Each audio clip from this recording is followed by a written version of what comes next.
Hello my friends, by the end of this video you will know exactly how to have your Spanish home planned, designed and built in your ideal location and have my expert guest guide you through it all smoothly and painlessly. Not only that, but together YouTooSpain and EcoVidaHomes have an exclusive offer just for you. There's a dedicated link in the video description and in the comments below which will give you loads of benefits and savings, including a free cost calculator, a guide to the whole process and a personal video with a real-life example so you can estimate the cost of building in Spain. There's also an hour-long video call with my guest to go over your vision, your concerns and check the feasibility of your idea, and a huge 50% discount on the due diligence service in which EcoVidaHomes helps you buy your land safely. That normally costs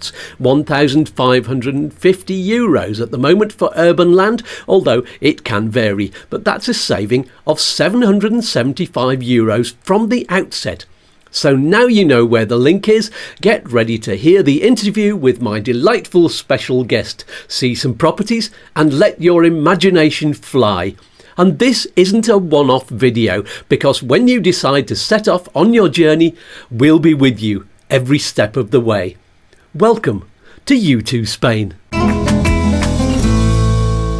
How would you like to have your own home designed, built, planned, all for you? Well, you're in the right place, because I have here with me John Wolfendale from EcoVidaHomes to tell you about the process and answer, at the very least, the frequently asked questions to give you a taste of what's possible. You'll also see photos as we go along of some land and properties and designs, and you'll get the picture. So, hello John, welcome. Hello Andrew, great to be here. So let's get straight down to some questions, and everyone's first question has got to be this: how much is it going to cost me? Yeah, of course, first question on everyone's lips. And there are two parts to the answer, okay, because we've got two ways of doing it. One is custom design, and in that case, how much it costs is going to be decided by you, okay? So obviously, we're going to support you. Our job is actually to give you the information you need to make the decisions. We've got a method for staying on budget, and we're going to make sure we're going to get you the best possible villa for your money. And I'll give you a more precise answer as well into exactly how much that might cost in just a minute. But the other route you might take is a pre-designed modular home, and in that case we can give you a much better answer to the question, because there are limited design options but you've got more certainty, and there's a sort of cost per square meter which we can give you, and that'll be on the website.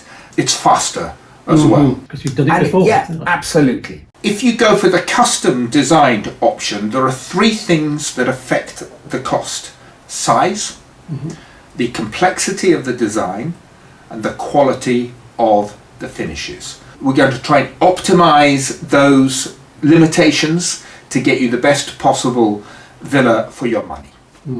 Oh, and I was going to give you a more precise answer. Yes, please. So for custom design, we're probably looking at a minimum of €1,800 per square meter. Perhaps more realistically, €2,000 per square meter.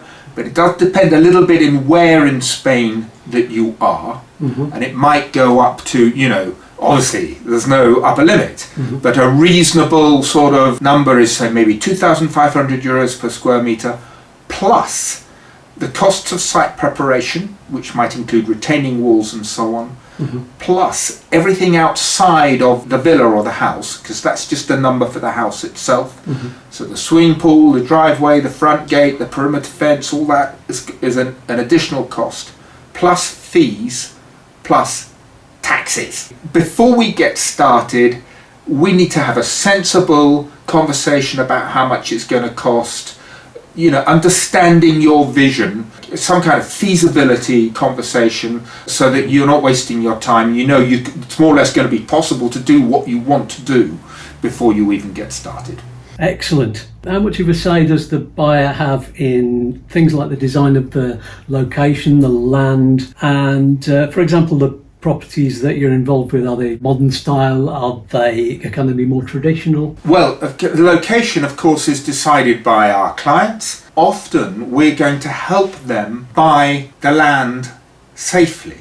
So they might be looking for plots. I mean, they might typically have decided where they want to live, perhaps in the Costa Blanca or Costa Brava, where it might be. We're going to help them understand the feasibility before they get started. They might then come up with a long list of plots that they're interested in, and we're going to help them choose one of those plots, make sure it's suitable for them, make sure they can build what their vision, both practically, legally, and in their budget. So the location, to come to that part of your question, really is decided by our clients, unless of course they already own the land, in which case we can get involved straight away. Then I think you asked about the architectural style. Yes. And anything is possible, okay? Because unlike an architect's studio, we're not wedded to any particular style. So what we've got to do is get inside our client's head, understand what it is that they want. Obviously, we're going to ask them to send us images of the kind of style that they like. It might be Mediterranean, it might be traditional, it might be modern, might be ultra-modern, might be modern softened with textures. There's all sorts of things. They're going to send us images. We're going to interpret that. We're going to make the best of the plot. We're going to optimize it for their budget. If you go for the pre-designed options, which I mentioned earlier, then of course there's a style that goes with that. So the limited design options for the pre-designed ones, but for the custom designed ones, it's what our clients want, not what we want. You're solving a problem for them, aren't you? Absolutely. Absolutely. As Richard Branson said, that's what a business is. It's a system that solves a problem. That's exactly what we do. Yeah. I have a feeling that the answer to my next question is going to be, well, how long is a piece of string? Let's see if it's possible to get a more accurate answer to that question. How long does it take from first contact to completion of a project? Okay. So it might take a month or two to buy the land, depending upon how things happen and how fast you want to go. From the moment that we get started on the design, let's allow 2 or 3 months for the design phase. Okay, and we're going to be iterating with you on the design. As I said earlier, we're going to understand what it is that you want. We're very keen on the ergonomics, on the lifestyle. We're very keen on understanding how you live your life. Are you sunset people? Are you sunrise people? Are you a bit of both? What's important? Is it the workshop where you're going to repair the motorcycles or the yoga studio? What's important to you? Because we need to get the lifestyle right. That's what we call step 2. Step 1 would be evaluating the land.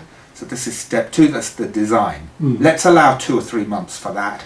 Then we're going to do what the Spanish call the proyecto básico, which is the bit of bureaucracy. It's the building license application.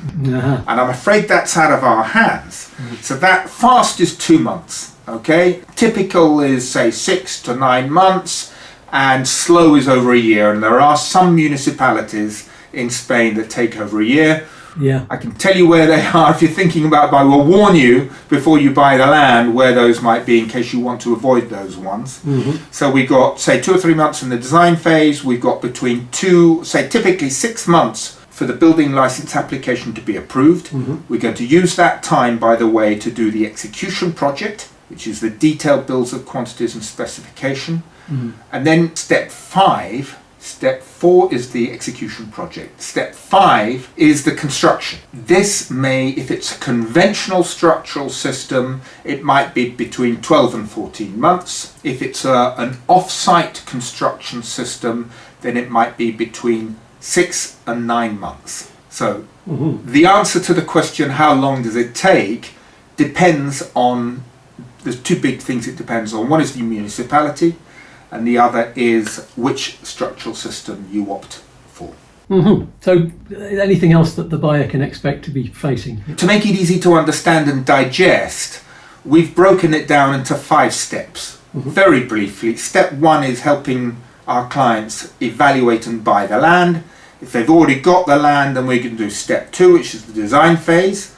And I was talking about getting the design right, optimizing it for lifestyle in particular. Step 3 is the building license application. Step 4, which overlaps with step 3, is what the Spanish call the execution project, which is the detailed bills of quantities and specification. That's where we're going to, remember we were talking earlier about how much does it cost? Yeah. And I said, well, it costs what you want it, what you're, all the decisions are made by you. So, all the bathroom, that's going to happen. Exactly, that's when that happens. And step 5 is the construction. We supervise the construction. We've got a method for we have monthly checkpoints with a fixed agenda, so it's all systematic and controlled. I guess it's a good idea to have it planned and get in touch with you very, very, very early. And how long before the process starts? Well, if we're going to help you buy the land, which we like to, yes, at the point that you're thinking about buying the land, and if you think, well, is this even possible? You need a feasibility conversation. Well, I completely understand that people can't make decisions until they've got more information. So that's part of what we do, is to get people informed so they can make decisions. Both the big decision, is it possible, down to, okay, how do I, what bathroom taps can I afford? So you're called EcoVidaHomes. Eco must obviously be important to you. So is saving energy, saving the planet, how big a part is that of projects? And if so, what are the potential savings on energy costs, for example? It just makes complete common sense, and it's standard practice with us for everything we do to be energy efficient. And of course, we're concerned about climate change, but the main motivation for people is the additional comfort. Because it just so happens that an energy efficient home is also a comfortable home, because we're thinking about insulation, and that means that you're going to be warm in winter, cool in summer without burning money or fossil fuels. So it's comfort, it's money, because you're going to lower your monthly consumption, your monthly expenses. And an energy efficient home, it's not just it's about thoughtful design and orientation, window placement, insulation, shade of trees and things like that. Absolutely. The shade is very important, and you might want you might want the sun warming your home in the winter, but shading it and to keep it cool in the summer. So it's going to depend on lifestyle, how much natural light you want, the orientation, the aspect of the plot and the orientation of the building. All of that goes into the design. So that's a bit about the energy efficiency and the eco part of EcoVidaHomes. What, you asked me something else? Potential savings on energy costs. How do you do that? Okay. So you could, in theory, you can be off-grid or disconnected from the grid, or indeed off-grid. So it's all a question of sizing the system. So the bigger the renewable energy system you've got, then in principle, the less energy you're going to have to buy from the grid. So it's a balance between how much energy you consume and how much energy you generate. We had a client in Torremolinos, and actually their business was providing photovoltaic renewable energy systems. So they had this enormous photovoltaic system, and the house was full of electrical appliances. They had, I think, 2 electric ovens, tumble dryers, underfloor heating everywhere, heated pool, air conditioning, had everything. But it was all free energy from the sun, because they had a very large renewable energy system. Most of our clients are kind of aiming at generating something like 80% of their own energy on a reasonable house, assuming it's energy efficient in the first place. We were talking earlier about insulation and window placement and so on. A relatively inexpensive system can provide about 80% of your energy needs. And if you're on grid and you're using photovoltaic panels, then what you're going to do is contribute to the grid when you're generating more than you're using, and then draw down buy from the grid at night time when the sun doesn't shine, or in winter when you need a bit more than you're generating. So that means you don't need a battery, and it means you don't need to be so accurate in terms of your system sizing, because if you get it a little bit wrong, not a problem, you can just buy a bit more from the grid. And of course it makes total financial sense, even if there's an initial additional investment for your renewable energy system. Quite quickly, the payback period is maybe 4, 5, 6 years, As electricity prices go up and the cost of all these things come down and their efficiency improves, the payback period reduces. And so it very quickly pays for itself. It makes complete financial sense to do this. Do you look at, water collection devices and utilising all of the space for, for solar panels and for any other eco equipment? The solar panels, there's got to be somewhere to put them. Yeah. So the obvious place is the roof. There may be aesthetic reasons why you don't want to put them there, but it depends on the angles and so on. You may be able to put them in the garden if you've got a garden. All these things need to be looked at. Maybe you can't have a huge system. I don't know. But then, of course, that's all has to be looked at in the round. We've got the clients actually up in Girona. They've got pretty much everything in their house. They've got the rainwater harvesting. Nice. So we've got a large underground deposit. We're going to collect all the rainfall and they're going to use it for irrigating the garden. And they're also having grey water recycling. So they're going to recycle the grey water for flushing the lavatories and also for irrigation in the garden. Excellent. Completely different question. Can buyers get a mortgage to finance the whole project? Yeah, absolutely. In fact, the clients in Girona, they've got a mortgage. The clients in Madrid got construction mortgages. That's what they're called. You should probably talk to an expert on this. It's not my field, but I do happen to know that typically the banks will ask you to own the land, which means you have to buy the land with cash, and then they will, depending upon your personal circumstances, and how much you earn and what your debts are and so on. Normally, if you qualify, then they will advance you a construction mortgage on a monthly basis during the construction period against the architect certificates, which are of value, which of course we provide anyway on a monthly basis. So we're used to coordinating with the banks on construction mortgages. Okay, the tricky question. What are the pitfalls that buyers need to look out for? Big question.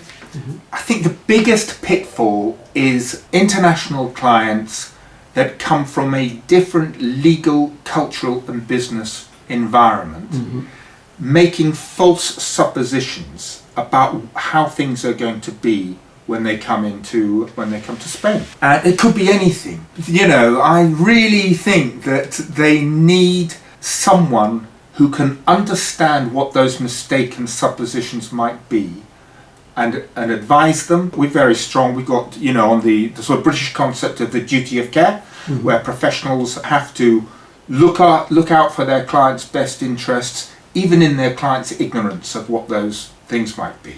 That's one of our values, if you like. Yeah. So I think that is the biggest pitfall, because you're kind of blind. You don't know what your false suppositions might be, but they're there. To give you a more concrete example of a couple of danger points, buying the land. Okay, it's quite common for there to be little problems with the land which the hapless or the unwary international client might not be aware of. That's why we're very keen on helping our clients buy the land safely before they buy it. I remember with the plot that we went to where the actual height of the land wasn't the height of the land. Just explain that one. Oh, okay. Do there's always something and it's always something different. But in that example, obviously, when you buy the land, you need to imagine a little bit how the property is going to sit on the land, and particularly what the views might be. So you need to know what are the views going to be from the living room or the bedroom or wherever, however you've imagined your property to be. And there's a maximum height from a point, and that point was understood by the local authority to be where the natural lie of the land is. But you might find that the seller has filled the land in to give the impression that it's higher than it is. So if you're not on the lookout for these little things, you might mistakenly think that you're getting better views than you're really going to get, or you have to spend more money on a platform or whatever it might be. So yes, evaluating, buying the land safely, it's so important because it's a lot of money. It's kind of point of no return. So that's a danger point. You were asking me about pitfalls.